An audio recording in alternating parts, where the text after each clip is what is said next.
Saitama's next major amazing fight is coming a lot sooner than you guys think. And I believe this because I think in the next chapter, we're going to be gearing towards the next arc of the story following the Monster Association arc. And I'm just going to say right now, guys, we are in for a real treat knowing how well Murata can draw these fight scenes. But before I go into what's going to be going down, if you guys enjoy One Punch Man, then join the party by subscribing and turning notifications on, because I talk about One Punch Man multiple times a week here, from theory videos to general discussions like this video. And also on top of that, I do chapter reviews where I'm pretty sure that I'm probably the first YouTuber to get a One Punch Man chapter review out as soon as a chapter drops. So you definitely want to have those notifications on so you can be the first person to know as soon as a chapter is released. But alright, let's get into the video. So like I said at the top of the video, I do think that Saitama is going to be getting into a major scuffle pretty soon in the manga. I know things have been a little, I wouldn't say boring, but kind of uneventful, although it has been some valuable information that we've been getting these past couple chapters where we kind of understand how the world stands after everything that's happened in the Monster Association. We see that the Hero Association is seriously hurting for money, so they're basically turning their entire complex into like an upper class living complex type situation. And we have a few rumblings that give us an indication that people are heavily losing faith in the Hero Association and heroes in general. But I have reason to believe that things are going to start picking up in this next chapter of One Punch Man. And for me to go into that, I am going to have to go into some webcomic spoilers. So if you don't want to get spoiled, then sorry, this isn't the video for you. But I hope you stick around because I think this is going to be a pretty interesting discussion. But anyways, we know since the manga's been kind of covering the webcomic pretty tightly these last couple chapters, we can assume that in the next chapter, we're going to get some more dialogue between Saitama and the three A-class heroes that came to visit him to try and haze him or whatever the heck they were going to try to do. That of course being Butterfly DX, Forte, and Chain and Toad. Well, we're more than likely going to be revisiting that in the upcoming chapter where Saitama actually lets them into his apartment and they kind of have a, little get to know each other situation over tea. We see that each one of them kind of explains their whole deal and everything. Like Chain and Toad is this skilled martial artist, but he's pretty plain and not very popular, so he wears the Toad helmet to make him a little bit more appealing. We get a little bit of insight into Butterfly DX's whole thing where he basically leaves the room and puts on his whole entire costume so he can get Saitama to recognize him. And of course, we get a little bit more insight into Forte's abilities where we learn that his fighting style is heavily tied towards like the music that he's listening to. So like he listens to certain music and he starts developing this rhythm, and apparently he's like unstoppable once he really gets going. But of course, Saitama, being like the no filter type person that he is, basically points out that he thinks the whole idea of building up a rhythm before he gets into a fight is kind of pointless. And I mean, honestly, I kind of agree with him, because who's gonna stand there waiting for you to get in a rhythm before they get into a fight with you, But that's beside the point. This obviously really pisses Forte off, and he challenges Saitama to a fight outside. Well, after learning that Black S still hasn't left his apartment, he basically makes the deal that whoever wins the fight has to take care of Overgrown Rover and Black S. Well, once they get outside, of course, Forte starts building up his rhythm, and it seems like he's about to show Saitama what he's got. But of course, with his headphones on, he can't hear Saitama and what he's saying as he's building up this rhythm, and we see Saitama get this like scared look on his face, which Forte kind of takes as him getting nervous about fighting him, but in reality it's because a car was coming towards him and it ends up straight up nailing him and knocking him out. Well, the person that ends up actually hitting Forte is a member of the Fubuki group, because we then see a bunch of other cars pull up and Fubuki comes out of one of them and more or less asks Saitama to join her on this mission that she's going on, because she still considers him a member of the Fubuki group and kind of wants all hands on deck for this mission. Saitama, of course, is initially not down to do any of this because he does not follow Fubuki in what she says, but she points out that she's actually going to see the person that's responsible for the destruction of his apartment. And this, of course, sets Saitama up to really want to go, because he wants to give this person an earful for wrecking his entire place, right? Well, the person they end up actually going to see is none other than Psychos, who in the webcomic we see that Fubuki and Psychos have like more of a interaction between the two of them. They actually fight each other, and it's kind of left up in the air at that point where Fubuki and Psychos go after their battle, or like where Psychos goes after she's defeated. But we see in the manga that Psychos is very much alive. She was actually in the distance observing the battle between Saitama and Garo. So she was still in the vicinity of everybody else as all this stuff was going on, but it's made unclear where she goes after this. So if the manga is going to continue to follow the webcomic here, I'm very curious to see how One and Murata bring about the whole idea that Fubuki found Psychos and is keeping her in this underground cell for whatever reason. I mean, maybe it's a situation where, you know, the same thing happens. She picks up Saitama, they go to see Psychos in this underground prison, and then we learn that like off panel Fubuki actually ended up like intercepting Psychos as she was trying to escape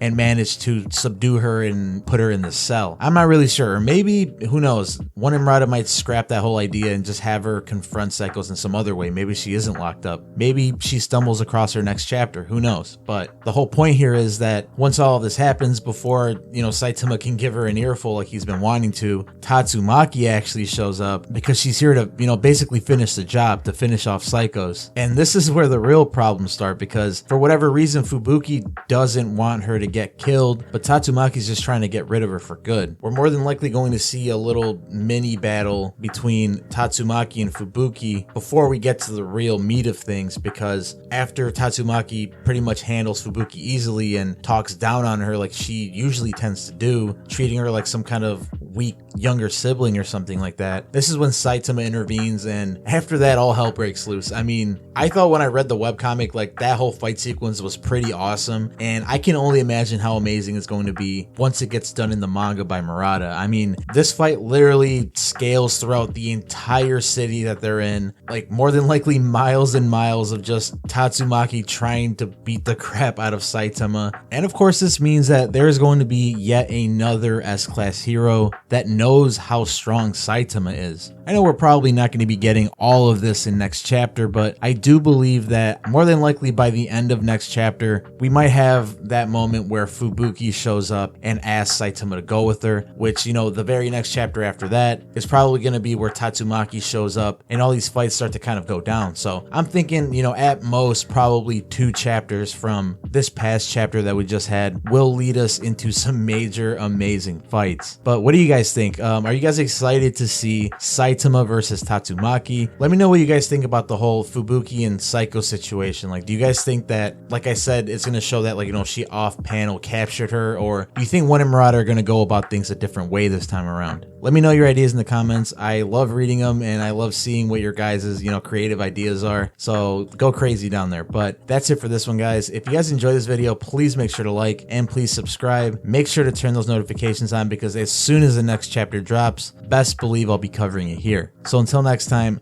have an amazing day and I'll see you guys in the next one.